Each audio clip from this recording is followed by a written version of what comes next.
¿Qué tal? Los saluda Roberto Niembro y les doy la bienvenida a su programa Tus Derechos, un espacio para reflexionar y discutir sobre temas actuales de derechos humanos, derechos de los cuales somos titulares y podemos exigir ante las autoridades.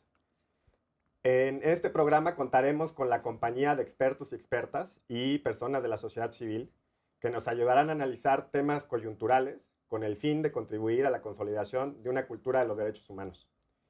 En esta ocasión hablaremos sobre los derechos económicos, sociales, culturales y ambientales, y para ello contamos con la participación de expertas y expertos en la materia. En primer lugar, presento a Alejandro González Piña, quien es licenciado en Derecho por la Universidad de Guanajuato, maestro y doctor en Derecho por la Universidad de Alicante y actualmente se desempeña como secretario de Estudio y Cuenta en la ponencia de la ministra Norma Piña. Bienvenido, Alejandro. Gracias, Roberto. Asimismo, contamos con la compañía de Tatiana Alfonso Sierra, es profesora de tiempo completo de Derecho en el ITAM, es psicóloga y abogada de la Universidad de los Andes de Bogotá, Colombia, maestra en Sociología de la Universidad de Wisconsin-Madison y doctora en Sociología de esa misma institución. Ha trabajado en proyectos de investigación sobre discriminación racial y derechos humanos, sobre movimientos sociales y cambio legal. Gracias, Tatiana, por estar aquí. Gracias, Roberto. Bueno, pues bienvenidas y bienvenidos y empezamos con el programa. Quisiera empezar con un tema tal vez muy sencillo, pero que creo que nos ayuda a comprender qué son los derechos humanos, qué son los derechos económicos, sociales y culturales. Y empiezo con Tatiana, si nos puedes explicar qué son este tipo de derechos y si están reconocidos en el sistema jurídico mexicano. Bueno, muchas gracias por la invitación y por esta conversación. Pues, los derechos económicos, sociales y culturales son un tipo de derechos que tradicionalmente se definían como aquellos derechos de segunda generación con respecto a los que se llamaban de primera, que eran los derechos básicos, civiles y políticos, y que tienen como contenido esencial la provisión de bienes y servicios que tienen que ver con necesidades económicas, sociales y culturales de las sociedades. Ahora, esa categorización de primera generación y de segunda generación es algo que ya no se usa porque daba también la impresión falsa de que los primeros eran prioritarios y los segundos eran accesorios en una democracia. Pero en los distintos modelos de Estado, de derecho, de Estado social de derecho, los derechos económicos, sociales y culturales y ahora ambientales, DESCA, se han constituido en derechos que son igualmente relevantes que los civiles y políticos, que tienen efectivamente como parte de sus contenidos, implican obligaciones para los estados de proveer bienes y servicios, acceso a ciertos bienes y servicios para los ciudadanos, bien por medio de política pública o por otros medios de exigibilidad, y que implican en últimas la satisfacción de necesidades económicas, sociales, culturales de las personas. ¿Y cuáles serían algunos ejemplos de estos derechos? Los clásicos de ESCA son educación, salud, vivienda, luego hay medio ambiente, y dependiendo, digamos, el ordenamiento jurídico en donde tú estés jugando, ahí se reconocen unos que son un poquito más, menos convencionales, digamos. Claro. Menos comunes. Y estos, Alejandro, estos derechos están previstos en nuestro sistema jurídico, son parte de la Constitución mexicana, etcétera. Sí, gracias por la invitación. Estos derechos están previstos efectivamente en nuestro sistema jurídico. La principal fuente o las principales fuentes de derechos en nuestro sistema de derechos sociales son la Constitución y los tratados internacionales, por ejemplo, el Pacto Internacional de Derechos Económicos, Sociales y Políticos, no sé si lo dije bien, y el protocolo adicional a la Convención Americana sobre Derechos Humanos, también conocido como Protocolo de San Salvador. También hay otra fuente en nuestro sistema de reconocimiento y es, digamos, por vía interpretativa. A veces los tribunales en la Suprema Corte puede reconocer derechos que estén, digamos, dudosos o que sean materia de interpretación. Claro. En nuestra Constitución están reconocidos prácticamente la mayoría de los derechos económicos y sociales que ha mencionado Tatiana: la salud, la educación, el derecho al trabajo, el derecho al medio ambiente, etcétera. Ahora, ¿todas las constituciones en el mundo prevén este tipo de derechos o es una característica de nuestra Constitución? Pues ignoro si todas los prevean, supongo que no todas. Nuestra Constitución sí tiene, digamos, la fama histórica de que fue una de las primeras constituciones sociales, Claro. Fue de las primeras constituciones, por lo menos digamos, nuestro ámbito cultural, que reconoció derechos sociales, el derecho al trabajo, el derecho a la salud, etcétera. Claro. O sea, es una de las características, ¿no? En la Constitución del 17, la Constitución mexicana, al haber incluido, ¿no?, los derechos sociales, pero digo, por citar un ejemplo, la Constitución norteamericana, ¿no?, no los prevé, pero igual pueden estar garantizados por el sistema jurídico. Ahora, ¿qué implica para el ciudadano, para su vida cotidiana, el hecho de que haya derechos de este tipo previstos en la Constitución y en los tratados internacionales? ¿Tiene alguna relevancia, hace alguna diferencia o no lo tiene? Sí, pues yo creo que el hecho de que estén reconocidos explícitamente como cualquier otro derecho Sí.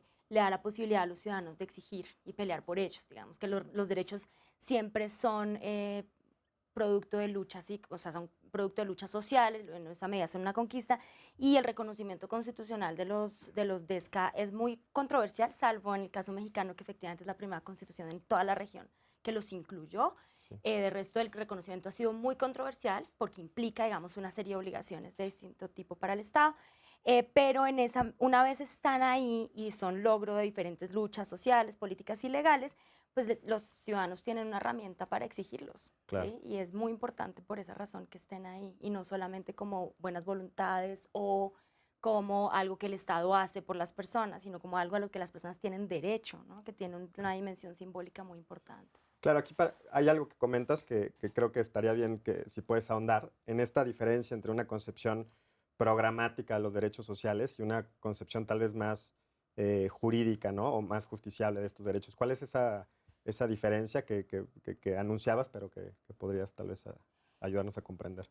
Sí, yo creo que, a ver, como la dimensión programática que tú lo llamas es como esta idea de que los estados, la función básica de los estados, ¿cierto? Es proveer bienes y servicios, digamos, antes de que tú entres al lenguaje de los derechos. Entonces, esos bienes y servicios, efectivamente, cuando uno los piensa, son trabajo, vivienda, ¿cierto? Acceso a salud, etcétera, etcétera. Entonces, en una visión programática, esos son fines y objetivos o directrices de política pública que los estados en un modelo Ujú. muy tradicional incluso, propendrían por proveer a los ciudadanos. Bien, ahora, cuando tú entras al lenguaje de los derechos, lo que tienes son obligaciones, ¿cierto? Para los estados. Entonces, la diferencia entre verlos como un asunto programático o directriz de política pública es que a la larga quedan a la buena disposición y buena voluntad de los estados, a su disponibilidad, digamos, a su diligencia política para proveer esos servicios. Mientras que cuando tienes la dimensión jurídica de los DESCA, tienes una posibilidad de exigir, que es como esta clasificación tradicional del derecho y su garantía, ¿sí? Así es. Entonces, la garantía del derecho te permite decirle al Estado, hey, yo tengo derecho a esto, usted tiene la obligación correlativa de hacer X, Y, Z. Ahora, ese segundo aspecto es el que es más controversial y debatido en el caso de los DESCA, por supuesto, porque implica erogación presupuestal, planeación, etcétera. Así es. Y en México, Alejandro, ¿cuáles serían las vías que tenemos como ciudadanos y ciudadanas para demandar esa exigibilidad de los derechos sociales, ¿no? Ya que hemos comentado que nuestra Constitución los prevé, que no son normas programáticas, y cuáles serían esas vías, ¿no?, para el ciudadano. Yo creo que hay varias vías y un poco retomaría la distinción de la que hablaba Tatiana. Los derechos sociales pueden ser efectivamente vistos como meras políticas públicas libradas, digamos, a la discreción de los poderes políticos. Pueden ser vistos también como deberes objetivos del Estado, que son obligatorios, pero sin embargo que no te reconocen un derecho individual para que tú hagas exigible a través de un tribunal ese derecho, y pueden ser reconocidos como derechos subjetivos en sentido, digamos, técnico. Ujú. Es decir, tienes tú, el ciudadano o el titular del derecho tiene la facultad de exigir de un tribunal el cumplimiento. Yo creo que paralela, digamos, o correlativamente a estas distinciones podríamos encontrar varias formas de exigencia. Una, si se quiere, la más débil, pues sería la actividad política, hacer que el Estado adopte como fines y efectivamente cumpla con estos derechos. Esto aplicaría un poco a las dos vertientes a la concepción de los derechos como normas programáticas que no atribuyen un derecho subjetivo. Pero la vía, digamos, otra vía, perdón, sería la reclamación directamente ante la autoridad administrativa o ante la autoridad que está obligada a proveer el servicio, ante hospital, ante la escuela, etcétera. El problema surge cuando justamente no se proveen estos derechos, estos bienes básicos, o no se proveen con las características que deberían proveerse. En ese caso existe la vía judicial, las personas pueden reclamar ante los tribunales. Sin embargo, esta vía ofrece, digamos, una serie de problemas jurídicos para hacerlos exigibles que seguramente comentaremos más adelante. Sí. Sí, es cierto, no existe, o sea, más de una sola vía. Aquí comentabas muy bien, Alejandro, que además de la movilización social puede ser una vía, puede ser el reclamo ante la administración pública y en caso de no obtener una respuesta favorable, que es muchos de los casos, pues vamos ante una autoridad judicial, ¿no? Ante un tribunal. Y en esas vías, ¿cuál sería la vía o el procedimiento judicial concreto que más utilizamos en México para reclamar este tipo de derechos? Hay varias vías. Supongo que tú apuntas al juicio de amparo, pero Correcto. también hay, digamos, vías en la jurisdicción ordinaria, en la jurisdicción, por ejemplo, administrativa, donde tú puedes formular una petición, una reclamación ante la autoridad que está obligada a proveer del servicio, y en caso de que no sea favorable, tú podrías exigirlo judicialmente ante un tribunal, digamos, administrativo. Normalmente, digamos, la vía principal, por tratarse de derechos que están previstos en la Constitución y que puede haber excepciones que te permiten ir directamente a la vía constitucional, sería el juicio de amparo. A través del juicio de amparo tú puedes reclamar de las autoridades del Estado tanto acciones como omisiones que podrían implicar la violación a un derecho social, a cualquiera de estos derechos sociales. Así es. Sí, sobre este punto, Tatiana, creo que uno de los casos más comunes para la violación de derechos sociales es las omisiones por parte de las autoridades, ¿no? Y creo que es muy relevante que las autoridades cumplan tanto con las acciones positivas que tienen que ser y no omitir lo que también tienen que ser. Entonces, ¿cuál es la experiencia en este caso en México? ¿Se ha logrado justiciabilizar omisiones por parte de las autoridades a través, por ejemplo, del juicio de amparo? Mm. Sí, yo creo que hay buenos ejemplos en donde la omisión de la autoridad administrativa ha servido para hacer efectivos el acceso, digamos, a ciertos derechos económicos, sociales y culturales, ¿sí? Ahora, yo creo también, como decía Alejandro, que hay una especie de fe excesiva por la vía del amparo constitucional y un poco de descuido también por la vía administrativa que puede ser muy efectiva. Ahora, también eso depende mucho de cómo se manifieste la violación al derecho, digamos, ¿cierto? O cuál sea la acción o la omisión de la autoridad estatal frente a la que yo me voy a posicionar. Entonces yo creo que ahí de repente falta un poco que analicemos mejor en qué circunstancias las personas deciden ir al amparo y no ir a la vía administrativa y para qué están sirviendo las dos vías, que creo que tienen efectos distintos y obviamente costos distintos también para las personas pelear por eso. ¿Sí? Claro. Ahora, idealmente, pues en un mundo ideal, uno sí tendría que tratar de apelar también a la idea de que los derechos económicos, sociales y culturales deben ser garantizables y garantizados a través de la política pública en general y que la vía jurisdiccional, pues hay un punto en el que uno esperaría que llegara a ser marginal, ¿cierto? No es el caso ni de México ni de otros países latinoamericanos porque hay un problema mucho más estructural en la provisión y en la implementación de las políticas públicas, pero sí las vías, digamos, judiciales, creo que hay que explorarlas más en términos de qué le cuestan al ciudadano, qué implican y qué se logra, digamos, ¿no? Claro. Pero creo que en el caso del amparo sí hay buenos ejemplos de cómo hay protección de los DESCA. Muy bien. Y sobre esto, digo, tú eres experta, por ejemplo, en derecho constitucional colombiano. ¿Cuál crees que son los beneficios o las características que ha hecho a la tutela, que es un mecanismo similar al juicio de amparo mexicano, que ha hecho que la Corte Constitucional colombiana haya sido tan activa y tan protectora en este tipo de derechos? ¿Cuáles son las características de ese juicio? Bueno, a ver, como una primera aclaración, esa es una gran pregunta en el contexto colombiano, que además cuyas respuestas se han tratado de traducir en otros contextos y no necesariamente es traducible. Ujú. Yo te voy a decir un poco ahí desde la sociología del derecho, un poco lo que uno puede saber y concluir de esos procesos, porque creo que parte de lo que ha pasado con la tutela es que se asume que lo que pasa en Colombia se puede replicar en otros contextos y no es cierto, porque la estructura de la acción es distinta. Entonces la tutela sí es como el amparo mexicano, pero es distinta, digamos, en su estructura y tal. Creo que lo primero es que el reconocimiento constitucional de los DESCA pues está ahí desde la Constitución del 91. La tutela originalmente es un mecanismo de protección de derechos constitucionales que cuya regulación establecía que era solamente para derechos fundamentales, o sea, los que antes se llamaban de primera generación, ¿cierto? Civiles y políticos individuales que tenían claramente una dimensión subjetiva. Los derechos económicos, sociales y culturales originalmente no estaban incluidos en lo que se podía exigir por vía de tutela, que es un poco como la discusión que a veces hay acá sobre el amparo, ¿cierto? Y cuándo sí puedo ir por ahí y cuándo no. A medida que se fueron presentando los casos y la Corte Constitucional también fue unificando jurisprudencia, porque también la función de la Corte Constitucional colombiana es distinta a la función y a la forma en que funciona la Suprema Corte de Justicia mexicana, pues la Corte Constitucional fue desarrollando su jurisprudencia para decir que la tutela, como era un mecanismo de protección constitucional, debía ser lo suficientemente flexible para garantizar efectivamente los derechos y comenzó a permitir la judicialización de derechos económicos, sociales y culturales por vía de tutela.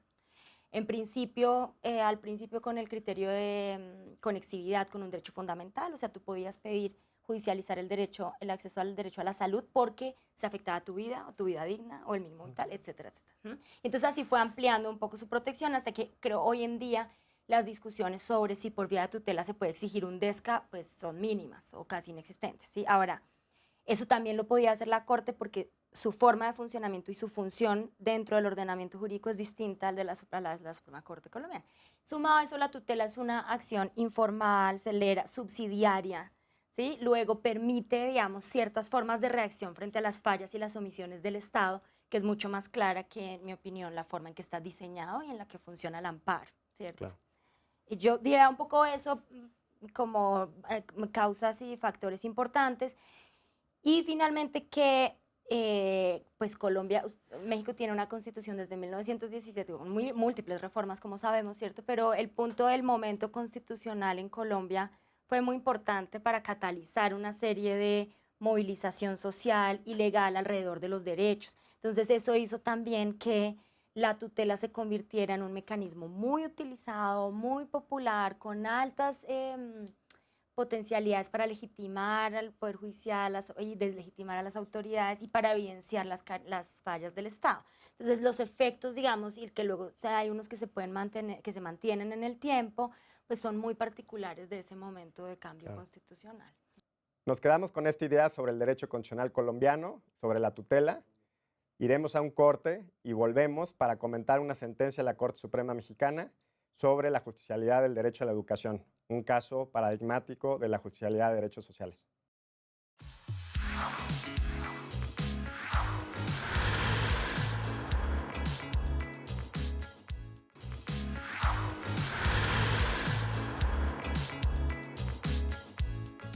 Ya estamos de regreso en el programa Tus Derechos y les recuerdo que estamos platicando sobre derechos económicos, sociales, culturales y ambientales. En este segundo bloque empezamos a comentar una sentencia emblemática de la Suprema Corte, el amparo en revisión 750-2015, dictado por la primera sala el 20 de abril de 2016. Y contamos, pues, por fortuna, con el secretario proyectista de este asunto. Y para empezar, pues quisiera saber, Alejandro, si nos puede recordar los hechos del caso, ¿no? ¿Cuáles eran esos hechos? Claro. Este es un asunto en el que en el 2010 aproximadamente en el estado de Michoacán se reformó la Constitución del Estado y se introdujo la gratuidad de la educación superior, de toda la educación que impartía el Estado, incluida la educación superior. Con motivo de estas reformas, la Universidad Michoacana hizo un convenio con el gobierno del Estado para que el gobierno del Estado le transfiriera fondos y pudiera garantizar la gratuidad de la educación superior. En este caso se trataba de que el Estado iba a pagar o iba a aportar los fondos necesarios para que los alumnos no tuvieran que pagar cuotas de inscripción en el nivel licenciatura. Este convenio se renovó durante 2 años. El tercer año no se renovó, pero la universidad con sus propios recursos financió las cuotas que ya no pagaban los alumnos. Y al cuarto año, la universidad, diciendo que tenía problemas financieros, reinició el cobro de las cuotas de inscripción. Debido a esto, una persona que era estudiante promovió un juicio de amparo y reclamó la inconstitucionalidad de la decisión del Consejo Universitario de reinstalar el cobro de cuotas. Las razones que adujo fueron fundamentalmente que este cobro de cuotas violaba su derecho humano a la educación superior gratuita, que había sido reconocido en la Constitución del Estado, y el principio de progresividad. Es un principio que tiene rango constitucional y que más o menos significa que el Estado está obligado a ampliar o a garantizar plenamente el contenido de los derechos sociales y en general de los derechos humanos, y correlativamente tiene una prohibición de desconocer o de regresar en el alcance que previamente había reconocido el derecho. En este caso, lo que alegaba la quejosa era que esta decisión de la universidad desconocía o era regresiva porque una vez que se había reconocido su derecho a la gratuidad, volvía a cobrarle cuotas. Eh, este asunto fue conocido por un juez de distrito, un juez federal, y el juez de distrito concedió el amparo a la quejosa diciendo que efectivamente se violaba el derecho humano a la educación en el aspecto, digamos, de la gratuidad y que era regresiva. Las autoridades de la universidad no estuvieron de acuerdo con esta decisión y entonces promovieron el recurso de revisión, que fue lo que dio lugar a esta sentencia que vamos a comentar. Muy bien. Y sobre eso, Tatiana, en México, o sea, si se hiciera valer la violación al derecho a la educación, ¿dónde está previsto ese derecho en nuestro sistema jurídico? Pues mira, yo creo que así como Alejandro decía, justo por lo que se demandó, cuando uno va a pensar en el derecho a la educación y el marco jurídico que lo protege, tiene que ir al artículo 1, al 16, ¿cierto? En donde están en general todas las garantías, al artículo que está, efectivamente reconoce el derecho a la educación como parte del ordenamiento jurídico mexicano y a todos los tratados que México ha ratificado, que ya antes Alejandro de hecho mencionaba, en donde está establecido el derecho, ¿no? Así es. Ahora, con todo ese marco jurídico, yo sí quería como anotar una cosa muy particular que antes probablemente no mencioné, y es que en ese caso hay una tensión clásica cuando la gente trata de exigir los DESCA a través de las cortes, y es que la persona dice, está demandando la inconstitucionalidad de una decisión del Consejo Universitario, ¿cierto? Pero claro, lo que está pidiendo igual es la protección del derecho en la dimensión subjetiva, porque lo está haciendo por vía de amparo.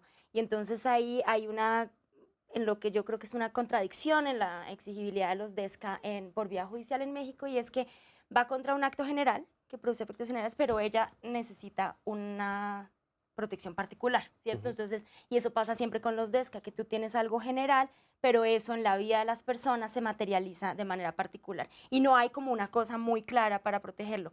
Y te digo por qué, porque antes que me preguntabas por el sistema colombiano, en Colombia uno podría, si el asunto es de inconstitucionalidad de un acto general, uno podría ir directo contra ese acto independientemente de la violación en el caso particular. O podría ir por la violación del caso particular, la jurisprudencia ya le reconocerá otras cosas, ¿no? Pero eso, digamos, lo que nos hace es repensar el marco normativo con el cual jugamos para exigir el derecho en el contexto mexicano, ¿cierto? Que era tu pregunta original. Claro. Y ahí es en donde yo creo que además de las normas de derecho positivo que tenemos, que ya mencioné, hay que utilizar derecho suave, pronunciamientos de derecho suave que definen las obligaciones de los estados. ¿A qué te refieres con derecho suave? Pues derecho suave es esta categoría que se usa usualmente para definir regulaciones que no son estrictamente vinculantes para los estados ni para las autoridades, pero que por vía de interpretación determinan el contenido de los derechos, de las obligaciones del Estado, y que sirven como instrumentos interpretativos para casos en donde se disputa la vigencia y efectividad de un derecho. Y en el caso del derecho a la educación hay, están todos los comentarios del Comité DESCA, ¿cierto?, sobre educación, que definen las facetas del derecho y cómo el principio de progresividad y gradualidad debería irse aplicando en las diferentes facetas. También están, digamos, una serie de pronunciamientos que la sociedad civil ha estado realizando, y creo que en particular están los principios de Avillán, que se reunieron a comienzos de este año y que llenan de contenido esas cláusulas de derecho positivo que tenemos en el ordenamiento. Sí, yo creo que esta es una característica muy destacable de la sentencia, y Alejandro, no sé si nos puedes ayudar a ahondar en ella, que es que la interpretación del derecho a la educación que mencionaba Tatiana, pues está hecha con varias fuentes, ¿no? Y distintos métodos jurídicos, diríamos los abogados, pero distintas formas de argumentar de cómo llenar, darle contenido a ese derecho a la educación que tenemos en el artículo 3º constitucional, pero que está enunciado así de manera genérica, pero la sentencia hace un ejercicio argumentativo muy, muy sólido, muy rico. ¿Y de dónde se nutre ese argumento? Sí, la sentencia partió en un principio de analizar el contenido y las características del derecho a la educación tal como está regulado, digamos, en nuestro sistema jurídico. Esto es partir, en principio, de las normas de rango constitucional, de las normas que reconocen este derecho en los tratados, fundamentalmente. Y para interpretar el derecho se recurrió a distintos argumentos. Por una parte, a argumentos jurídicos, digamos, que miraban un poco las razones jurídicas o las razones valorativas que podrían explicar ciertas peculiaridades de la forma en que está regulado el derecho. En concreto, la distinción entre el derecho a la educación básica y la distinción de la educación superior. Porque si uno mira el artículo 3º constitucional, puede ver que el derecho a la educación básica y media superior, y por esto me refiero a la educación en ese entonces preescolar, primaria y secundaria, y la preparatoria. Ahora la Constitución se reformó e incluye como educación básica la educación inicial, que es la educación que va hasta los 4 años de edad. Este tramo de la educación está definido por la Constitución como la educación básica y tiene unas ciertas características. Es obligatoria, es obligatoria para toda persona, es universal, en el sentido de que se dirige a toda persona, es gratuita y debe tener ciertos contenidos mínimos. Estos contenidos son básicamente la transmisión de pautas de racionalidad, de conocimientos, etcétera, que hagan o que permitan a las personas llevar una vida autónoma, y también la transmisión de valores democráticos, los derechos humanos, etcétera. Y luego la Constitución habla de la educación superior, pero ahí ya no exige todas estas cuestiones, sino que dice que el Estado simplemente la promoverá, y la promoverá para que logre determinados objetivos. Entonces, o sea que conforme a la Constitución, la gratuidad en la educación superior no está exigido, ¿verdad?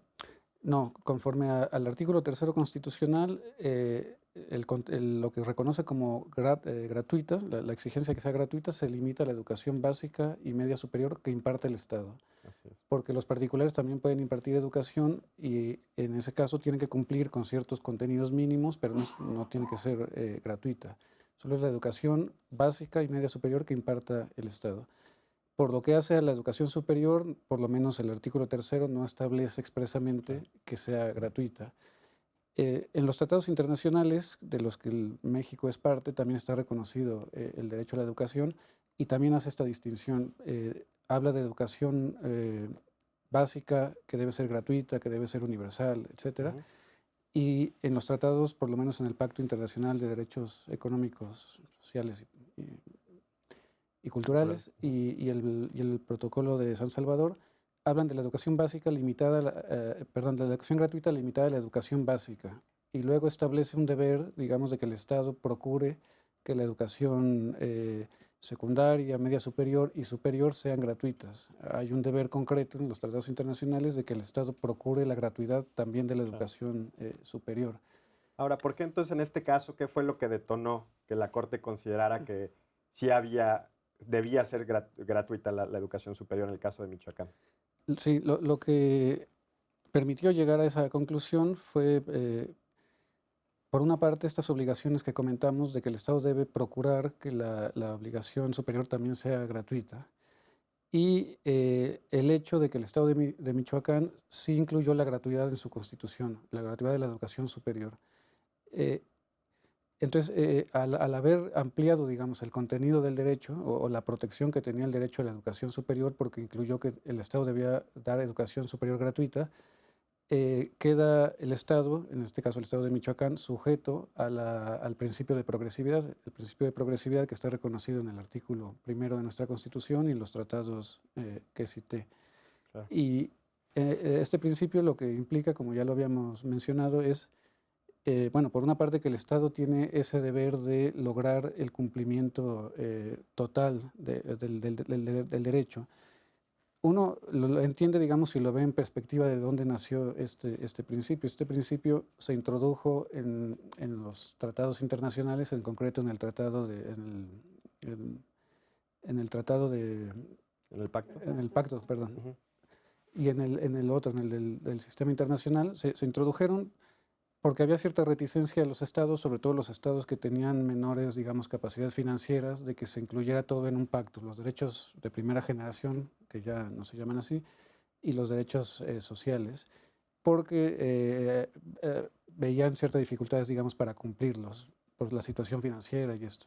Entonces, se hizo esta distinción entre el Pacto de Derechos Políticos civiles y el Pacto de Derechos Económicos y Sociales. Pero se introdujo este principio para poner de manifiesto que estas obligaciones que se contraían en este pacto no eran simplemente programáticas, sino que los estados sí tenían obligaciones concretas de reconocer por lo menos un contenido mínimo de estos derechos, de garantizar ese contenido sin discriminación y de tomar medidas que fueran progresivamente llegando al cumplimiento pleno, digamos. Claro. En este sentido, si el Estado de Michoacán incorpora esta característica de la gratuidad como parte del derecho a la educación, digamos, cumple con la parte del principio de progresividad que le obligaba a llegar hasta ese nivel de protección, y al reiniciar el cobro de cuotas estaría violando el aspecto, digamos, negativo de este principio. Es, si ya llegaste hasta allá, no puedes en principio retroceder. ¿No? Claro. Entonces, podríamos decir que la Constitución de Michoacán dio un paso más en la protección de la educación, ¿no? Garantizó la gratuidad de la educación a nivel superior, y una vez que ya garantizó eso en su Constitución, no se puede echar para atrás, salvo que justifique de manera muy robusta esa regresión, ¿no? Perdón, Sí, pero yo dinos, no, sí, pero no es porque la reforma a la Constitución de Michoacán fue muy interesante, muy poco común, Ujú, porque incluye explícitamente la educación superior como algo que va a ser gratuito, ujú. pero efectivamente introduce un transitorio para establecer la gradualidad y la progresividad en el cumplimiento de la obligación. Entonces, hasta ahí, digamos que ya es sui generis, que de hecho lo incluye explícitamente, porque usualmente eso es como mucho más contencioso, como ya vimos por las razones que dijo Alejandro, pero lo incluye. Pero también dice, bueno, lo tengo que hacer poco a poco, ¿cierto? Ujú. Como cualquier... y lo planea. Entonces, hasta ahí como que no hay problema. Ahora, el tema es que, digamos, la progresividad y la gradualidad, como en cualquier política que tú vayas a ejecutar, requiere una planeación, y el punto de la progresividad es que tu planeación debe garantizar que ya no vas a ir para atrás. Y entonces la universidad comienza efectivamente a implementarlo, y ahí algo pasa en la planeación, ¿cierto? Que no es muy claro en el caso aparentemente, pero cuando la planeación como que no le alcanza, ahí es donde echa para atrás, ¿cierto? O sea, porque la Constitución, digamos, acorde, sui generis porque lo reconoce, pero ahí está bien. Pero es en la implementación, digamos, de esa garantía constitucional en donde la regresividad se puede evidenciar y pelear, digamos, por parte de los ciudadanos, ¿no? Muy bien. Sí. ¿Quieres abonar? Bueno, quería hablar, estoy de acuerdo con lo que dice Tatiana, y abonar en el tema de si hay razones que puedan justificar esta regresión, ¿no? Lo que se sostuvo en la sentencia es que sí puede haber razones excepcionales que justifiquen una regresión, pero derivado de que es una obligación respetar, digamos, el contenido alcanzado, la carga de justificar y de probar que hay razones para regresar se revierte al Estado, ¿no? Porque en la estructura, digamos, tradicional del juicio de amparo, cuando el quejoso, la persona que va al juicio, reclama un acto, por regla general, él es el que tiene que probar que ese acto es inconstitucional. Es decir, hay una presunción de que el acto de autoridad que está reclamando es constitucional o es legal.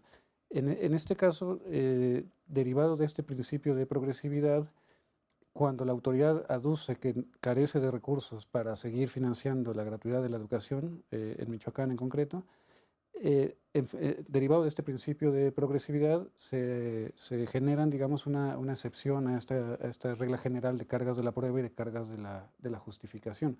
Si la autoridad dice que que carece de recursos, entonces tiene que justificar o probar que tiene efectivamente esa carencia de recursos.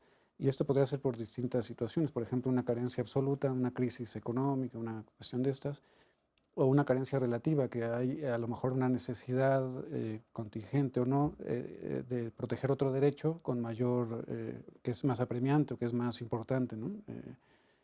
No sé, ante algún desastre natural, etcétera.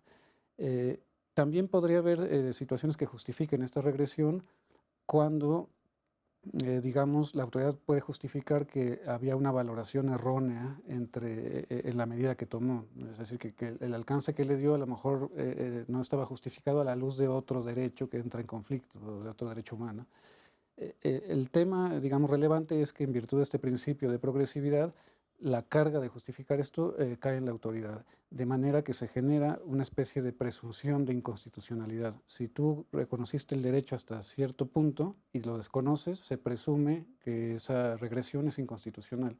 Entonces, autoridad, Estado, tienes que darme los argumentos y darme las pruebas de que esto está justificado. Y al tratarse además de un derecho humano, un derecho que protege bienes básicos para toda vida digna, la salud, la educación, etc., el escrutinio, digamos, con que hay que el rigor con que hay que analizar estas argumentaciones que van a dar las autoridades, el rigor con el que los jueces tienen que analizarlas es un rigor, digamos, intenso.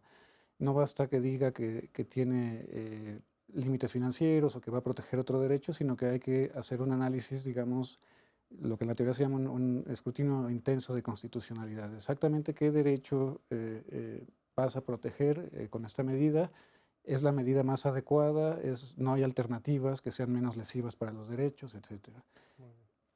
Muy bien, pues con esta idea nos quedamos. Vamos a una segunda pausa y volvemos para la parte final del programa.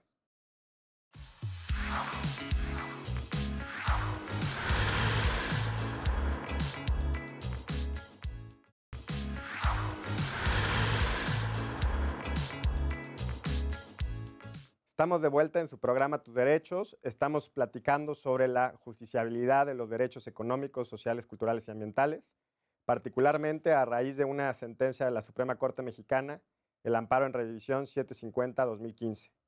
Nos quedamos con un tema pendiente sobre la justiciabilidad y el caso particular de la educación, la autonomía universitaria. En el caso se hizo valer como argumento para justificar que la universidad no tenía por qué seguir pagando la colegiatura a nivel licenciatura, que la universidad era autónoma. Esto no se consideró así por parte de la primera sala y bueno, Alejandro, no sé qué nos puedas comentar sobre el tema. Sí, efectivamente fueron dos básicamente las líneas argumentativas de las autoridades recurrentes. Una fue el tema de la progresividad, diciendo que no tenían recursos, que ya comentamos, y el otro fue el tema de la autonomía universitaria. Lo que las autoridades argumentaban es que la autonomía universitaria era un derecho humano de la universidad y que ese derecho humano de la universidad tenía que ponderarse con el derecho a la educación superior gratuita de la quejosa. Lo que sostuvo la sala fue básicamente que esta apreciación no era exacta, que la autonomía universitaria no es propiamente un derecho humano de la universidad, sino una garantía institucional que permite que la universidad lleve a cabo o desarrolle el contenido del derecho a la educación superior, o sea, la libertad de cátedra, la libertad de investigación, la libre discusión y análisis de las ideas, y que como garantía institucional tenía un carácter instrumental, en el sentido de que no era un fin en sí mismo, sino un medio para garantizar estos aspectos del derecho a la educación. Y por lo tanto que no podía haber una ponderación entre la autonomía universitaria y el derecho, el contenido, digamos, reconocido constitucionalmente del derecho humano a la educación superior gratuita. Por lo tanto, la autonomía universitaria terminaba, digamos, donde empezaba el derecho humano a la educación superior gratuita. Muy bien. Entonces la Corte lo que hace es conceder el amparo, ¿no? ¿Y para qué efectos lo concede, Tatiana? Pues la Corte finalmente, después de todas las consideraciones que Alejandro ha explicado muy bien en detalle, decide concederle el amparo a la persona que lo interpuso y en consecuencia le ordena a la Universidad Michoacana que a esa persona no le puede hacer el cargo de las matrículas hasta el momento en que se gradúe del grado que estaba haciendo, que es la licenciatura, ¿no?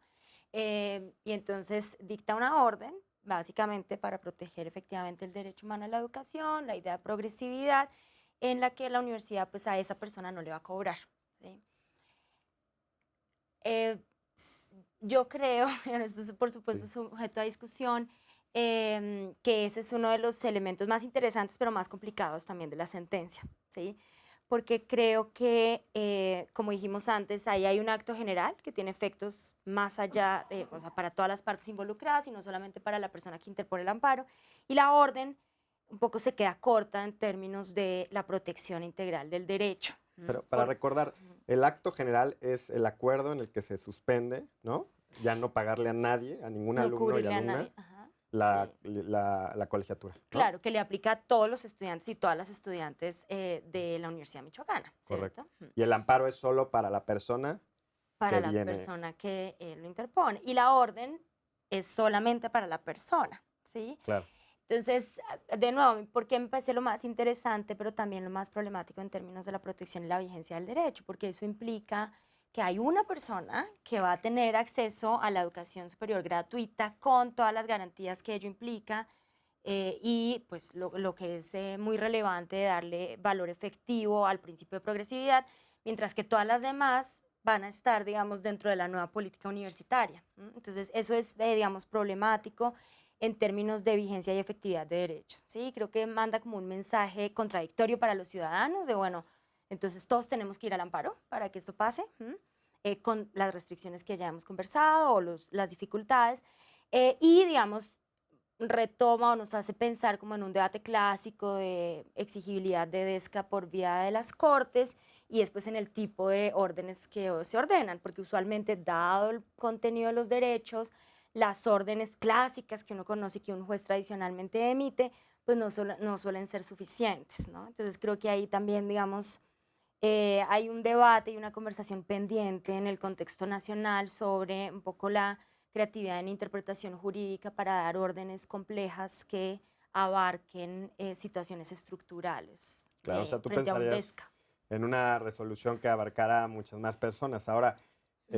o en otro tipo de modalidad, pero en nuestro sistema jurídico, ¿cuál sería o qué es lo que se tendría que o modificar en la Constitución o reinterpretar? Porque también creo que existe esa posibilidad para dar un nuevo o un efecto más amplio a la sentencia. ¿De qué se trataría? Sí, la explicación por la que los efectos se limitaron al caso, digamos, de la persona que promovió el amparo es que en nuestro sistema jurídico existe un principio del juicio de amparo que se llama el principio de relatividad. Lo que dice este principio es que las sentencias de amparo no pueden tener efectos generales, es decir, no pueden, por ejemplo, en este caso no podrían conceder el amparo para que no solo la quejosa, sino todos los alumnos de la Universidad Michoacana recibieran educación superior gratuita en el momento en que se retiró. O, por ejemplo, en el caso de normas generales, cuando se reclama una norma general, el efecto normalmente, por virtud de este principio de relatividad, es que se dice al quejoso, al que promovió el amparo, no se le aplica esta norma, pero a los demás sí. El efecto, digamos, al que está apuntando Tatiana es que el efecto, que debería tener efectos generales en el sentido de que se declara la inconstitucionalidad de esta norma y se expulsa del sistema. O el amparo que se concedió a esta persona para que no se le cobren las cuotas en la universidad, beneficia a todos, que no se le cobre a nadie. Esto, como dije, está dificultado o está impedido por el principio de relatividad de las sentencias.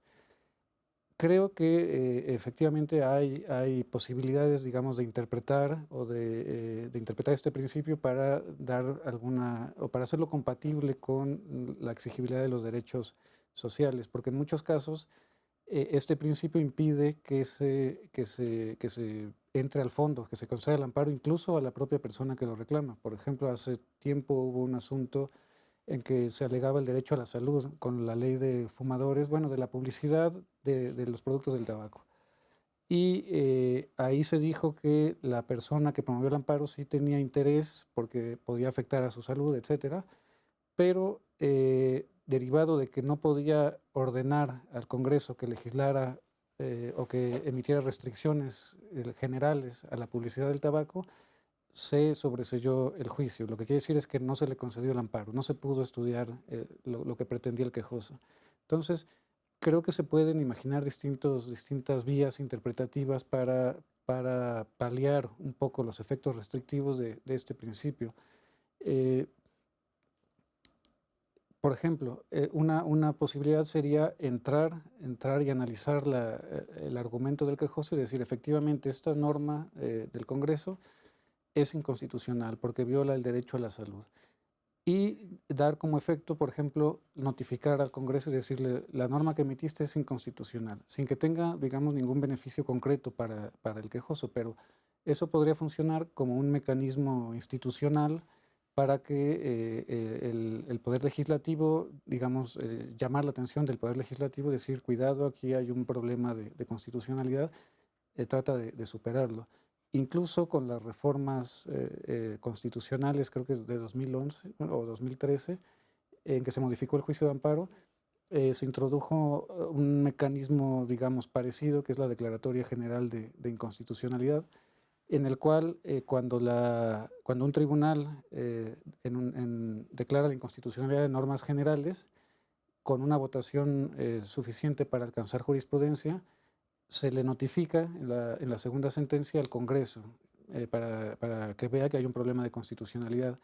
Y en el caso de que no se supere ese problema, reunir las 5 sentencias que son necesarias para que este criterio sea obligatorio, se puede emitir una declaratoria general de inconstitucionalidad que consiste en que la Corte, la Suprema Corte, si alcanza una mayoría calificada de 8 votos, expulsa, digamos, con carácter general la norma. Entonces, hay distintas posibilidades de interpretar o de reinterpretar los principios tradicionales del juicio de amparo para tratar de lograr proteger, digamos, más eficazmente los derechos sociales. Y retomando brevemente un poco lo que decía Tatiana, ¿por qué tenemos estos problemas? Bueno, porque el juicio de amparo se hizo en el siglo XIX, se hizo con la Constitución del 57, de 1857. Y los derechos que estaban en ese tiempo reconocidos en esa Constitución eran básicamente los derechos de primera generación o los derechos liberales, propiedad, libertad y tal. Entonces, no es casual, digamos, que el diseño del juicio de amparo estuviera un poco pensado en la forma de proteger estos derechos que se pensaban de libertad negativa, o sea, derechos donde lo que había que hacer para respetarlos era no actuar, no impedirte expresarte, no impedirte transitar, no privarte de la vida, etc. Y no se estaba pensando en los derechos sociales que se desarrollaron justamente en el siglo XIX y que, aunque esto tiene cierta distorsión, pero que implican en algún sentido también un actuar, una provisión de recursos. Sí, yo complementaría eso también con que hoy en día, digamos, cualquier disputa o conflicto, incluso por los derechos clásicos, ¿cierto? Como la primera generación, mal llamados, civiles y políticos, podría implicar efectos más allá de las partes involucradas, porque también ese es un principio que se trae de otra área del derecho y que yo creo que la importancia de replantearlo, reinterpretarlo y resignificarlo actualmente es la importancia de la Constitución como de verdad la norma rectora en un ordenamiento jurídico, ¿sí? Y es que si ese es lo que en últimas tú tienes que proteger, tendrías que darte la posibilidad de reinterpretar todas las normas de tu ordenamiento jurídico para satisfacer esas obligaciones constitucionales, ¿sí? Y eso es cierto hoy en día para los DESCA, pero también para otros tipos de derechos, ¿no? Entonces, en donde a mí me parece muy importante poder discutir y reinterpretar la forma en que se usa y se aplica el principio de relatividad de las sentencias y también la idea del interés, es justamente pensando en que la democracia constitucional es constitucional. Claro. Sí, digamos, y que la Constitución vale, que es también la gran pelea sobre la exigibilidad y la eficacia de los DESCA. Y es como, hay un momento en el que efectivamente muchos de sus reglas, de sus leyes, de sus principios tradicionales van a entrar en conflicto con la vigencia efectiva de la Constitución, ¿cierto? Sí. Y creo que ahí es donde un poco importa. Y obviamente, a ver, dentro de las jerarquías también del Poder Judicial hay unos actores que tienen mejores posibilidades de hacer ese tipo de reinterpretación que otros, por supuesto. Sí. ¿No? O sea, aquí pareciera ver que hay una tensión, ¿no?, interna en la propia Constitución, con que mencionabas, y que se refiere a que los mecanismos procesales muchas veces no están adecuados a los derechos fundamentales que ya están previstos en la Constitución. Ahora, Tatiana, no sé si nos podrías, para ejemplificar, por ejemplo, en el caso del derecho comparado de Colombia, ¿a qué te refieres con mecanismos estructurales? ¿En qué casos se han dado? ¿Qué tipo de órdenes da la Corte Constitucional que va más allá de la persona en lo individual? ¿Y cuál ha sido la eficacia, el logro, la valoración que se ha hecho de ese tipo de remedios? Mira, si lo pienso así en borrador en retrospectiva, creo que el primer gran salto que dio la Corte Constitucional fue justamente reinterpretar el efecto interpartes de la acción de tutela, ¿sí? Que es el efecto digamos, el principio relativo a las sentencias y la fórmula Otero es la versión local del principio interpartes, que es un principio que se utiliza siempre en derecho privado, no tiene misterio, ¿cierto? Y que tenía mucho sentido en sociedades anteriores, pero que en órdenes constitucionales pues tiene un poquito de problemas para exigir derechos. Entonces creo que el primer paso, en mi opinión, fue justamente eso, decir, bueno, hay unas veces que los efectos reales van más allá de las partes que están involucradas en mi acción, ¿cierto? Luego se da como un permiso antiformalista, si quieren, como una interpretación no formalista de la ley para decir, si yo replico con una orden solamente para las partes, puede ser que genere un problema adicional. Ahora, digamos, esa conclusión se fue dando caso a caso, etcétera, y sin embargo, la misma Corte Constitucional por mucho tiempo siguió fallando casos de DESCA de manera individual. Creo que el caso clásico es el derecho a la salud, en donde fallaba tutelas diciendo sí, la persona tiene derecho a tener acceso y daba unas órdenes al sistema de seguridad social que está compuesto por privados y el Estado, ¿no? Ahora, eso, digamos, siempre reiterando que el derecho, como esperando que la política pública se ajustara a eso, ¿sí? ¿Qué generó eso? Un incentivo perverso, ¿cierto? En donde los actores privados comenzaron a decirle a los ciudadanos, interponga la tutela. Porque cuando usted interpone la tutela, la Corte le va a dar la razón, o un juez normal, un juez de instancia, le va a dar la razón, y entonces yo le cubro el procedimiento y les permitía recobrarle al sistema público. Entonces creo que cuando comenzó a dar esos pasos, por supuesto, digamos, hubo distorsiones, ¿cierto? Y unas cosas que angustian mucho de, bueno, si reinterpreto el principio, entonces unos potenciales actores van a verse afectados, sí. Ahora, digamos, en el camino también eso se puede corregir, que creo que es lo que pasó en el caso del derecho a la salud, hasta que llega, digamos, a una decisión que llaman estructural, donde da unas órdenes a muchos actores. Esa es una trayectoria de la colombiana, y creo que la otra trayectoria que vale la pena resaltar es la de las sentencias estructurales que les dicen, ¿no?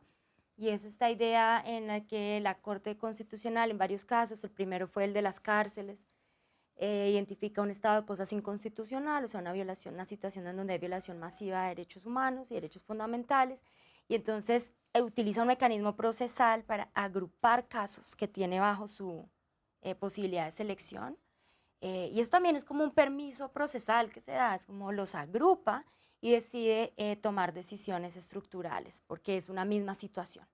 Y entonces el primero es el de las cárceles, en donde dicta unas órdenes que no se han cumplido hasta el día de hoy de manera efectiva, bueno, como con ires y venires, porque básicamente lo que ordena es que hay hacinamiento carcelario, se violan todos los derechos de las personas privadas de la libertad, y entonces le ordena al Estado, pues básicamente que lo solucione, entonces que si tiene que construir cárceles, que construya, etcétera.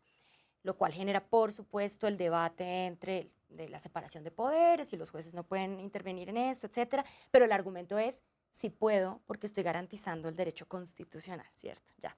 Y esa trayectoria yo creo que ha evolucionado de una manera mucho más productiva para el diálogo entre poderes y para la eficacia de los derechos, con otros casos, luego el del desplazamiento, el del UPAC, luego el del desplazamiento, en donde finalmente la Corte ha llegado como a dictar remedios o órdenes dialógicas, ¿no? Que les pusieron ese nombre, en donde en vez de dar órdenes unidireccionales, dice, bueno, si esto es un asunto de política pública, vamos a planearlo, pero yo voy a supervisar que el Estado efectivamente cumpla. Entonces, en el caso del desplazamiento forzado, en vez de ordenarle que hiciera X, Y, Z, que implica, porque obviamente el argumento del Ejecutivo era usted no me puede ordenar gasto presupuestal, el juez no puede hacer eso.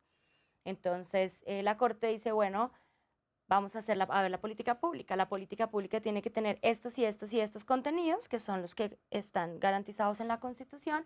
Usted hágala, use su expertise, ¿cierto? Y sus funciones, hágale, yo lo voy a supervisar y usted me va rindiendo cuentas de cómo va avanzando.